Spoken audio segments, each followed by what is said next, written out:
رسالة النهاردة من واحد خلص ثانوية عامة، وكالعادة رسالة من مجهول وعليها أنا مش مسؤول. تعالوا نشوف. أنا مخلص ثانوية عامة ونتيجتي ظهرت وقلت لهم في البيت إني جايب 97%. لا شاطر يا دكتور والله. وأنا في الحقيقة جبت 77% وأبويا مستغرب أنا ليه ما عملتش التنسيق لغاية دلوقتي. معلش يا حاجة بس التنسيق عنده ظروف دلوقتي بس فمش هقدر أعمله دلوقتي.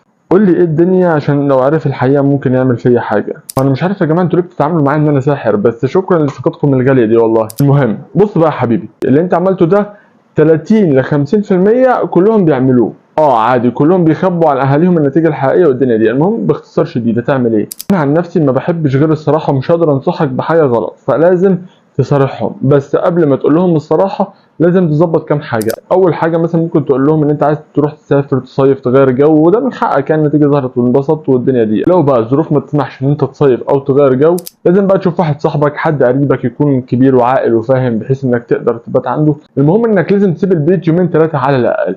وبعد ما تسافر او بعد مثلا ما تقول لاهلك او في البيت ان انت هتروح لحد قريبك او صاحبك او الدنيا دي، ترن قالوا يا حاج بص بصراحه انا ما كنتش عايز اكسر فرحتك والدنيا دي وحصل كذا كذا وانا جبت كذا. هيشتمك بكل الشتائم اللي ممكن تتخيلها عادي، هيزعق فيك عادي، هيقول لك ما تجيش البيت تاني عادي.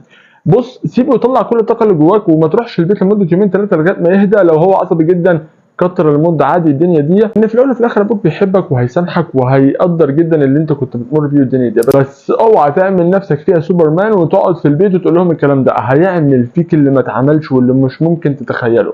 بص شايف عصايه المكنسه اللي جوه في المطبخ دي؟ هيدخل يجيبها يحطها هيعلقك مكان المروحه، هيبهدلك. بص انا شفت وسمعت حكايات لناس ضحكوا على اهاليهم في نتائج الثانويه العامه، مش عايز اقول لك هم لغايه دلوقتي بيتعالجوا مش جسديا، لا بيتعالجوا نفسيا من اللي حصل لهم. انك معنى اصلا انك تكذب عليهم وتقول لهم انك جايب مجموعه جايب مجموعه تاني، ده في حد ذاته اكيد ان اهلك دول مش هيتفهموا. وفي اخر الفيديو اتمنى ان محدش يكذب يا جماعه، وكده كده اصلا جبت 50 جبت 60 جبت 100% بامانه كل واحد ايا كان مجموعك ما تزعلش، وتاكد ان ربنا دايما كاتب لك الحاجه الاحسن والحلوه ليك حتى لو انت مش عارفها دلوقتي، ودي عندي تجارب شخصيه كتيره جدا جدا.